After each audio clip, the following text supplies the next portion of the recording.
Hello everyone. Welcome back to Sustainable Living with Shilpa Reddy, powered by Planet Greens Farm Natura, a new beginning to your life. Today, on yet another episode of Kankatala Q&A with Shilpa, I will be addressing most questions related to home vegetable gardening. Following the tradition, today I am wearing a traditional technique of fabric art, tie and dye.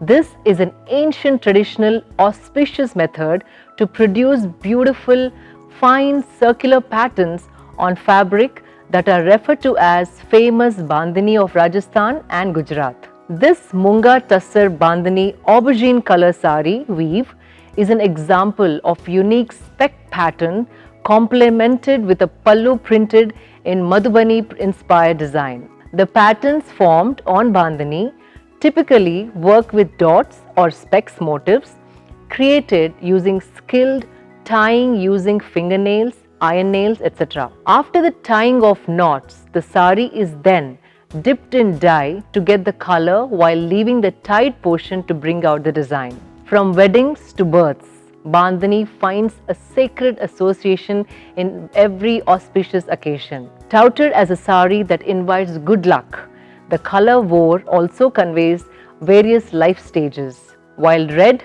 represents marriage, yellow signifies motherhood, and green signifies fertility.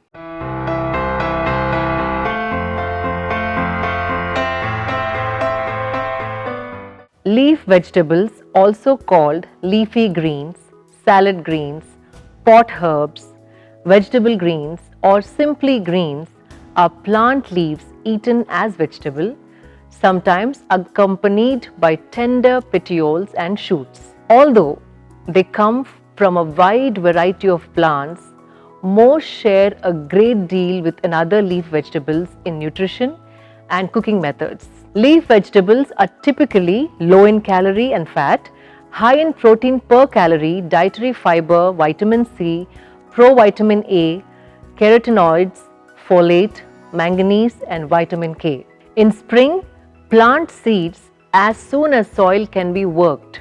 That's about 3 to 4 weeks prior to the frost date. Or start seeds indoors and plant 3 to 5 weeks old transplants into the garden soil. To keep plants growing through the entire summer, plant twice, in early spring and then late summer. Days to maturity is about 40 to 80 days from seed. These vegetables are quick to mature depending on the variety and can be harvested at various points in the growth cycle.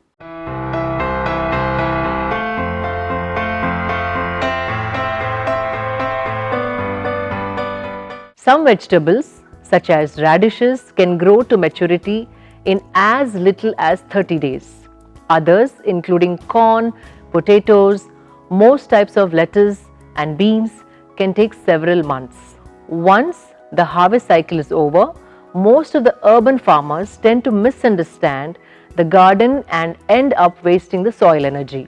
It is very important to have a rotational crop cycle which will help you grow vegetables, leaves, crops in a very systematic manner. Once the fruiting cycle of the vegetable is over, you can add a little nutrients and manure to the same soil and prepare it for the next cropping session. It is important that you do not grow the same crop again and again, as the nutrient components in the soil from the same crop might have been consumed by the previous crop cycle. Hence, the crop calendar cycle should always have several kinds of crops that meet different kinds of nutrients in the subsequent cycles.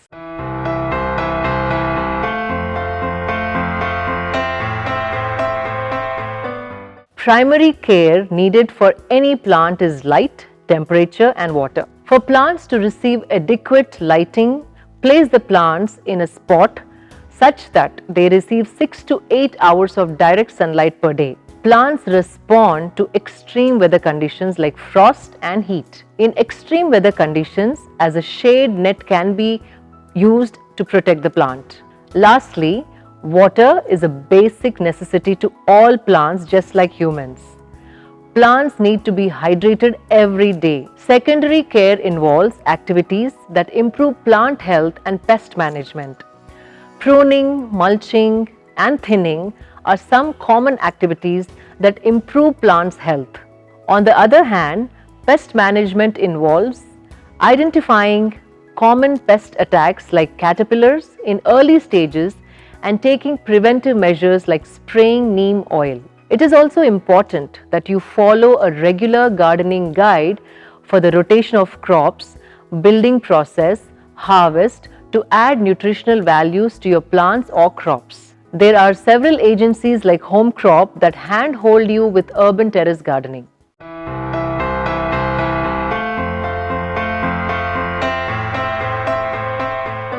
Red soil can be used to grow plants, but if you are starting out a huge terrace garden, red soil might be too heavy on your terrace or balcony. It may also get too moist and cause water clogging. Garden potting mix made with a mix of vermicompost, coco peat, neem cake and other nutrients can be light, airy and nutritious for the plants. Hybrid or open pollinated seeds can be used. Loamy soil is another option as it is acidic in nature and thus requires regular mixing with organic matter. However, this soil is the best soil for potted plants or garden plants. This soil is a mix of slate clay and sand. This soil can be easily cultivated and warms up easily but does not become too dry during summer months. To start your gardening practice, you can always choose onion, potato, tomatoes, coriander, microgreens like basil, radish, broccoli, parsley and many others.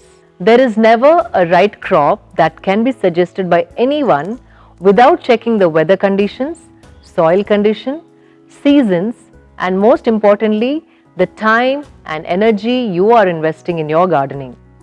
As each crop might need different kind of attention and care, you cannot decide which ones to grow.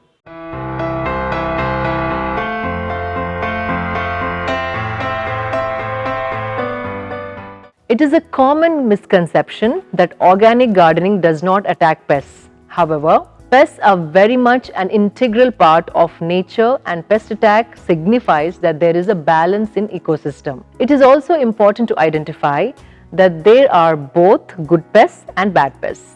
Good pests protect the garden while bad pests feed on the plants. Ladybug is an example of a good bug.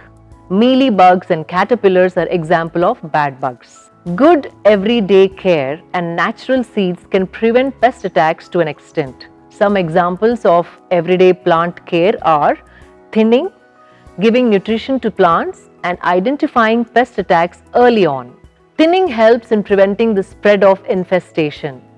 If the leaves or branches are too close to each other, infestation spreads rapidly.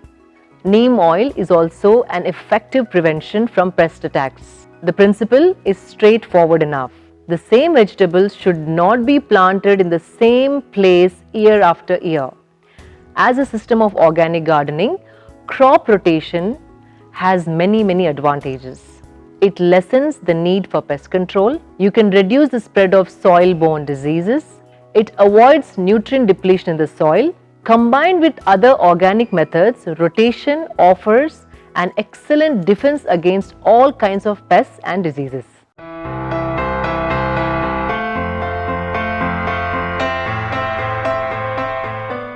If your plants are doing well and your potting mix looks good, there is no real reason for changing potting soil completely. Instead, refresh potted plants by replacing a portion of the existing potting mix with a combination of fresh, healthy materials. Ideally, the potting mix need not be changed frequently. After every crop cycle, additional nutrition has to be added to replenish the lost nutrients from the previous cycle. Plants typically need to be repotted every 12 to 18 months depending on how actively they are growing.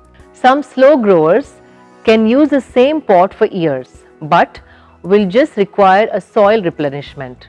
Early spring, before the start of the growth season, is usually the best time to repot your house plants.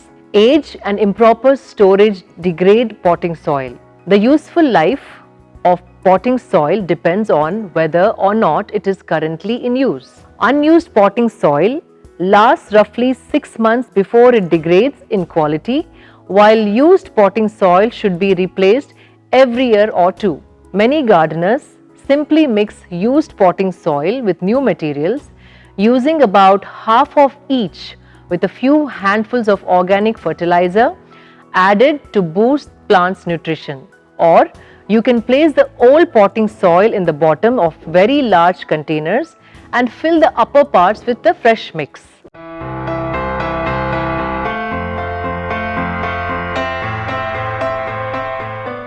This question is widely asked, and of course, there isn't one size fits all answer.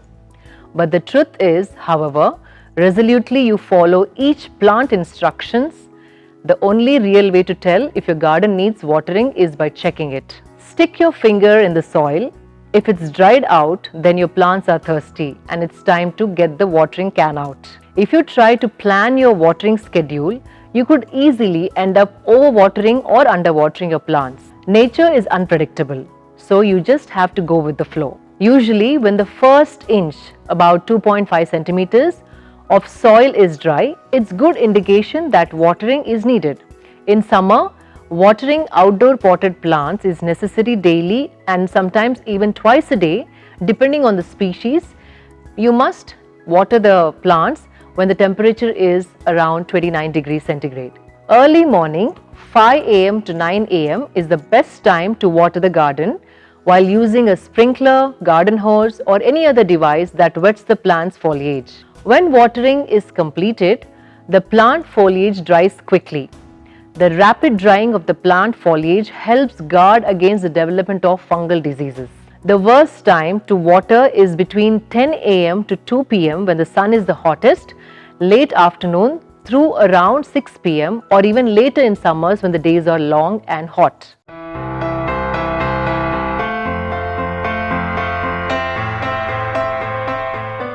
Decorative stones hamper the plant's health since they do not let the soil to breathe and tend to suffocate the roots of the plant. On the other hand, small stones, seashells, marbles and half-globe crystals from the craft store can act to keep the moisture in by preventing some of the evaporation from the soil, just like Spanish moss or mulch used outdoors. Using decorative stones on top of soil prevents plant roots from being overexposed to the sun, as well as stopping weeds from growing.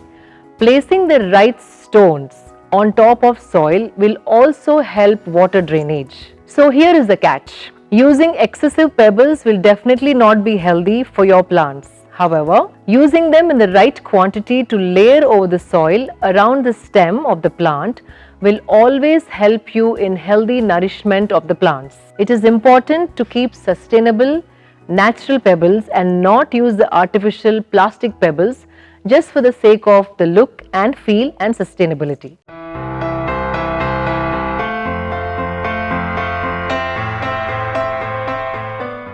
Terrace garden is quite cost effective but requires some maintenance and proper guide to sustain health. Because health comes with organic, using chemicals is dangerous. Here are some steps which help you from forming an organic terrace garden. Selection of place. The place for growing your plants must be quite comfortable in order to get sustainable amount of sunlight for your plants. We can also control the sunlight by greenhouse net if needed. So the space for all this activity must be known well before the beginning. Begin with simple plants. If you are new to organic gardening, you should first start with simple plants which require no long time for daily maintenance and grows fast enough, like mint leaves, spinach, lemongrass, chilies, and then we can move further for cabbage, tomatoes, radish, onion, pineapple and so on. Simple garden tools. You must have some basic gardening tools for proper maintenance. Gloves, sprayers, rakes, shovels and plant pruners.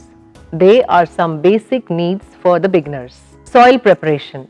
Nutrients are very important for good yield of plants. A mix of organic fertilizers with soil makes it nutrient rich for the plants. We can also add vegetable waste along with it and mix well before the plantation of the crops in the pots. So these steps must be followed before beginning the organic terrace garden for healthy growth of the plants. Hope you all gardening enthusiasts found this episode informative. Thanks for watching. We'll see you all next week. Do subscribe to my channel. Signing off, Shilpa Reddy.